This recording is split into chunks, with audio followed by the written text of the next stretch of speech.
Hey everybody, this is Kelly of Rojo Chief Clothing, and as you see right here, this is my Instagram, and I'm going to click on my link tree. That's going to send you to all of my links: Anchor.fm, the YouTube channel that you already know about, my online clothing store, and my Facebook page, so you can follow me.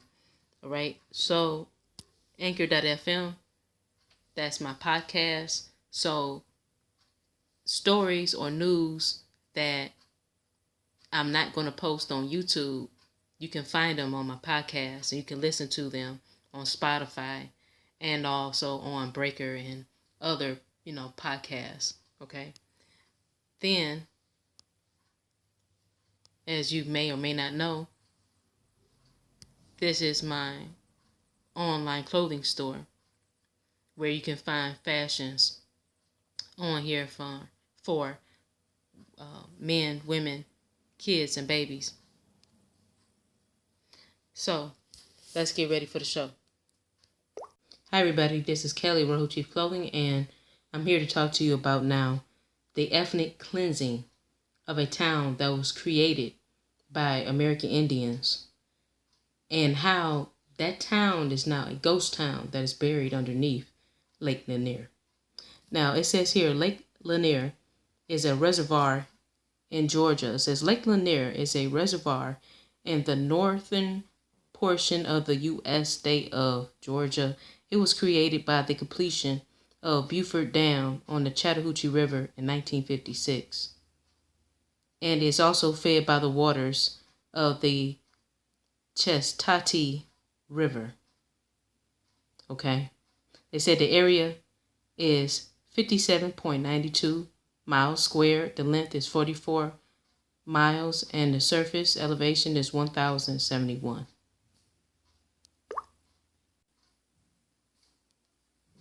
Okay, this says the hunting of Lake Lanier and the Black City buried underneath.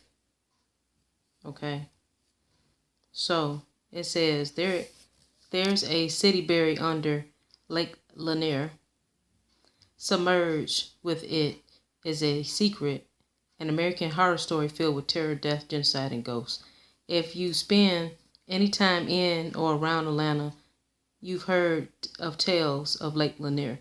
There are eerie accounts of fishermen seeing ghostly kayaks floating on the water, or women with no hands roaming the Jerry D. Jackson Bridge.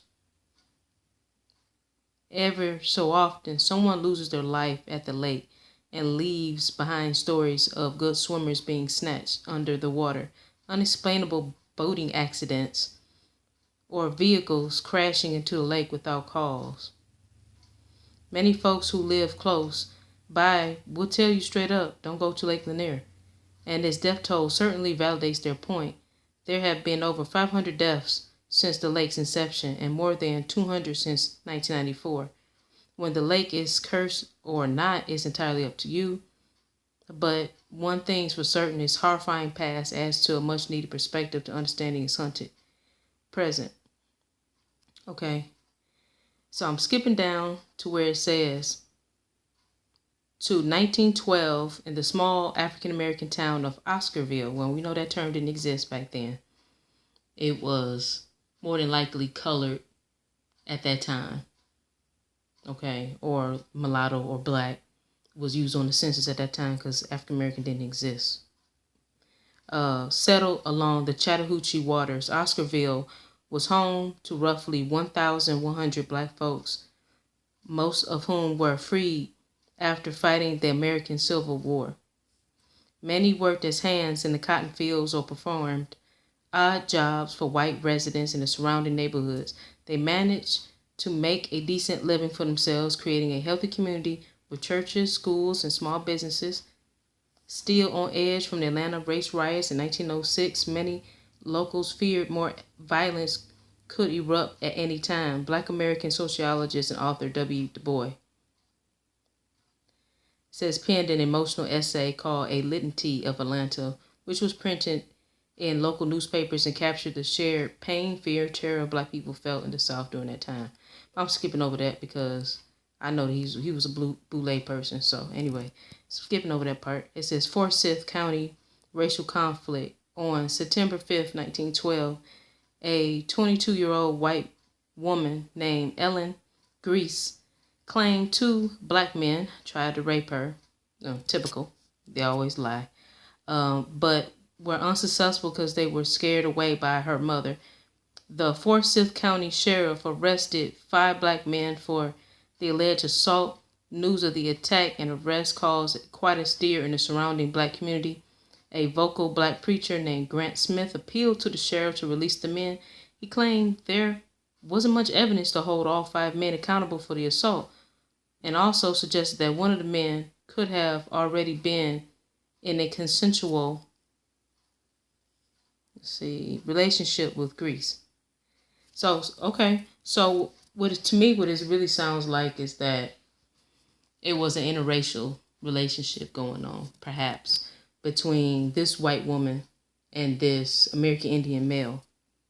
And they didn't like it. Anyways, as many whites were outraged by Smith's allegations, an angry mob beat and horsewhipped the preacher on the steps of the courthouse, also taking his life.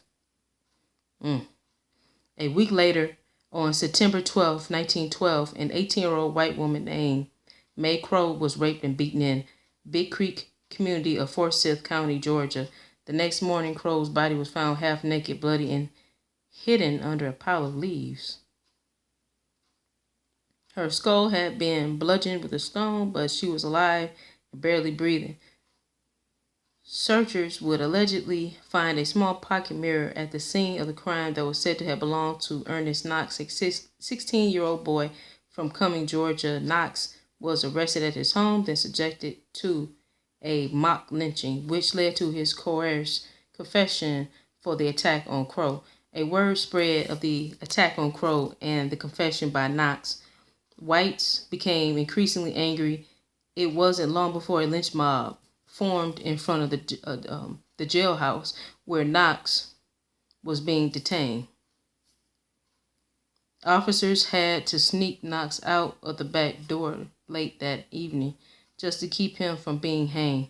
He was taken to a jail in Atlanta for his protection, but would soon stand trial for the attack. The next day, 4 additional men, Oscar Daniel, Rob Edwards, Jane Daniel, Ed Collin, were arrested and taken into custody, suspected to be accomplices to the 6-year-old, all of them black. Soon, another angry mob of more than 2,000 whites had stormed the county jail, gaining access to the cells. They shot and killed Rob Edwards, dragging his body from the jailhouse, and hung him from a telephone pole in the town square. Ernest Knox and Oscar Daniel were both found guilty by rape of Ray Crow. They were sentenced to death by hanging, even though it was illegal by state law at the time. 8,000 whites congregated in the town square of Cumming to watch 2 teenage boys publicly hanging from an alleged crime that they never truly had the opportunity to fight. It was after this hanging that the terror would begin to spread, as a white group of terrorists known as the Night Riders would make it to their mission to run every black person they came across out of town.